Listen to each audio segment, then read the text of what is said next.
So welcome to the channel. My name's Daniel. I built up a rent to social housing business. We're now at 11 properties, and I just want to deep dive into, or give you a brief overview really of what rent to social housing is. You may have heard about it a lot if you're in the rent to rent space.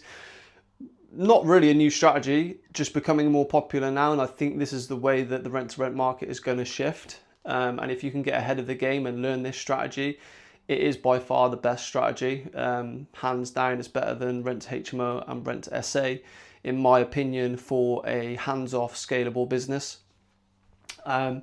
So what is rent to rent anyway? If you're not familiar, rent to rent is basically where you rent a property from a landlord, you act as a middleman, and then you lease it on to an end user, whether that's a guest from booking.com, whether that's a whole house and you rent it room by room like a HMO, or whether you lease it onto a supported living provider or social housing provider, which is what we're going to cover today. So where does the money come from in a rent to rent scenario? So essentially the rent is the margin that you make in the middle. So for example, you pay the landlord £1,000 a month and you get paid rent by a provider £2,000 a month. So you obviously deduct what you pay to the landlord, that's his, and then you make the remaining money. The provider covers bills and things like that, so that's not on you to cover. And essentially it's pure profit, right? The difference between what the provider pays you and what you need to pay the landlord. That's where the money comes from.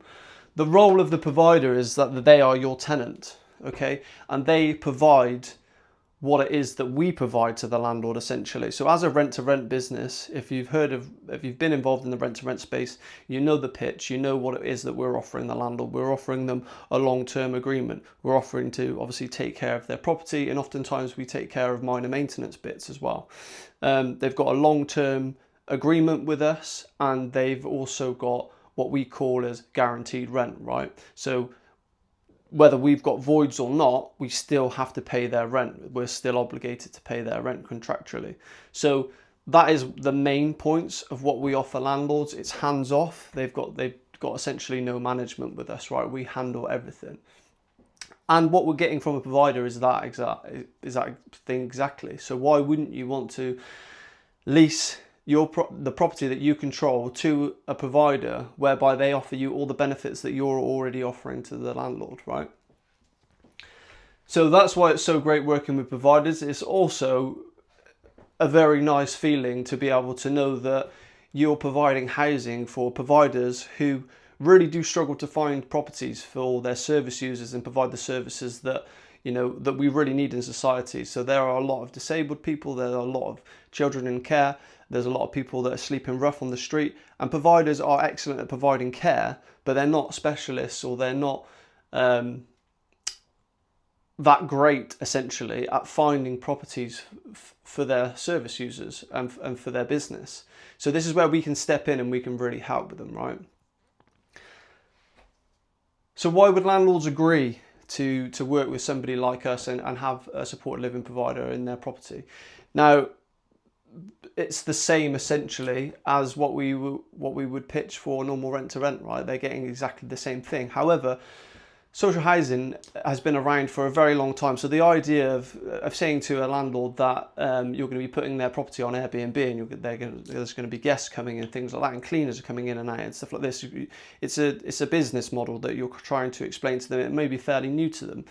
Whereas social housing and having a carer come to a property to take care of somebody living in that property is quite a well-known thing, that a lot of people are affected, people's families, people may have people with disabilities in their family, or know somebody who roughed it on the street.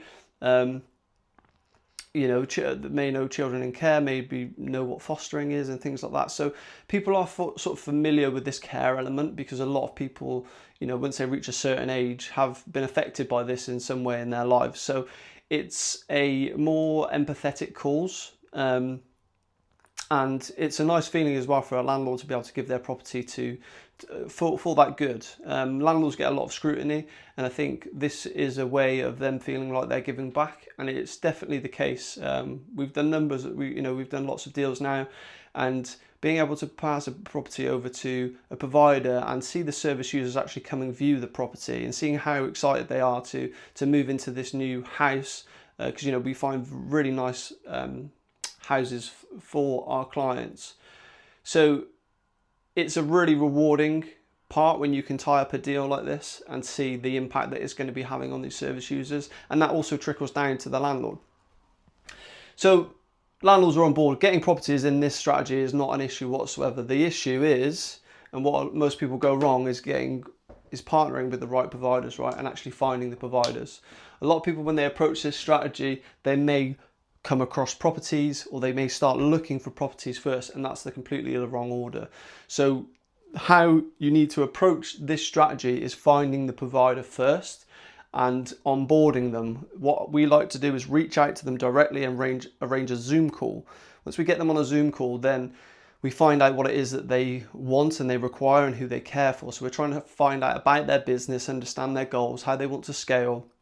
If they are acquiring new properties, then we look to find them what it is that they need. So we understand their service users, what sort of requirements that they may need, and then we understand the properties that they want and where they want them. And once we have that knowledge, then we can go out and then we can find them the correct properties. So that is Rent to Social Housing in a nutshell. There's lots of different types of providers that you can work with, ranging from children's homes, supported accommodation for 16 to 18-year-olds, homeless support, adult supported living, people in wheelchairs, asylum seekers.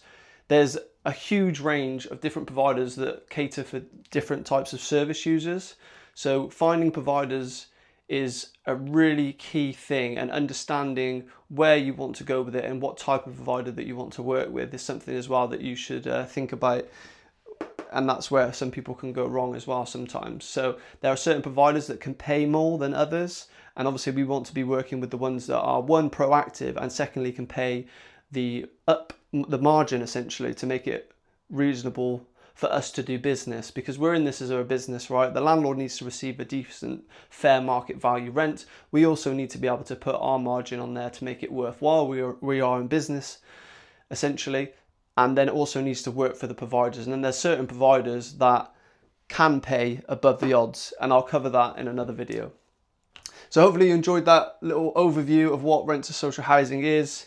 It's a great strategy. I think it, by far surpasses the other strategies, and I think it's only going to grow. So if you can get into this space, I think you'll be well served. It's very hands-off and it's very scalable. I have put together a mini course on how you can find and source these deals for providers and landlords. The link will be in the comments section, and you can follow me on Instagram to see I'm still building my business. I'm actively doing this, and I'm going to be sending and I'm going to be putting together some more videos just like this to break it down and really dig into the nitty-gritty of working with providers, landlords, and how you can build a business in this space.